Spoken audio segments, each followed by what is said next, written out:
On June 22nd, 2025, the most powerful political bloc in West Africa experienced a seismic shift that could either save or completely destroy the future of over 400 million Africans. The headlines read like a routine political handover, but here's what the mainstream media won't tell you. This isn't just a leadership change, it's a desperate attempt to save ECOWAS from complete collapse. Sierra Leone's President Julius Bio has just taken over as ECOWAS chairman from Nigeria's Bola Tinubu, and the implications for Africa are staggering. We are talking about a regional organization that has lost 3 of its most strategic members, faces an unprecedented security crisis, and now led by a man whose own election victory is shrouded in controversy. But wait until you hear about the man who's supposed to fix all of this. Here's the shocking truth that African media houses are tiptoeing around. Julius Bio, the man now leading ECOWAS's charge for democracy and good governance, is himself sitting on one of the most disputed election victories in recent West African history. The 2023 Sierra Leone presidential election that brought Bio his second term was so controversial that international observers are still questioning its legitimacy. The European Union Election Observation Mission didn't miss words.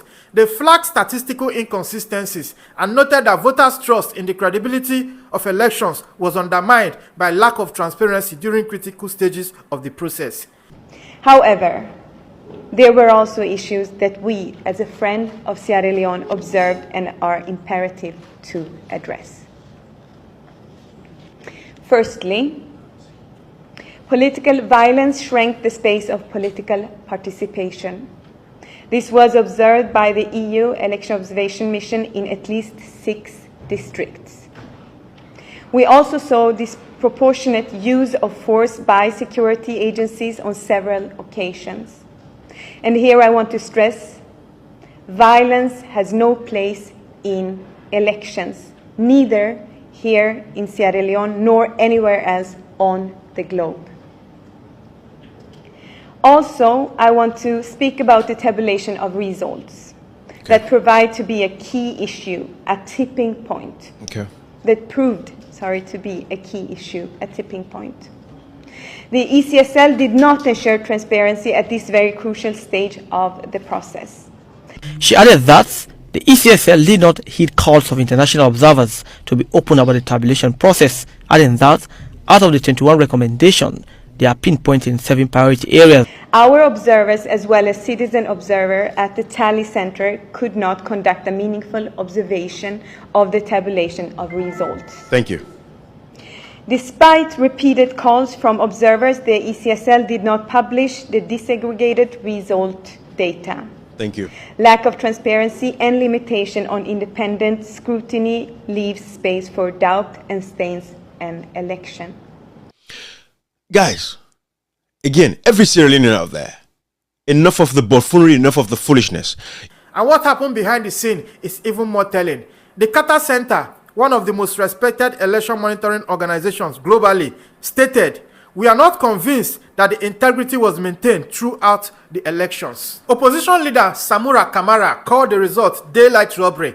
And 2 years later, Bio still hasn't published the complete election results as demanded by his own citizens. They've not published the results of the June 24, 2023 elections on their website.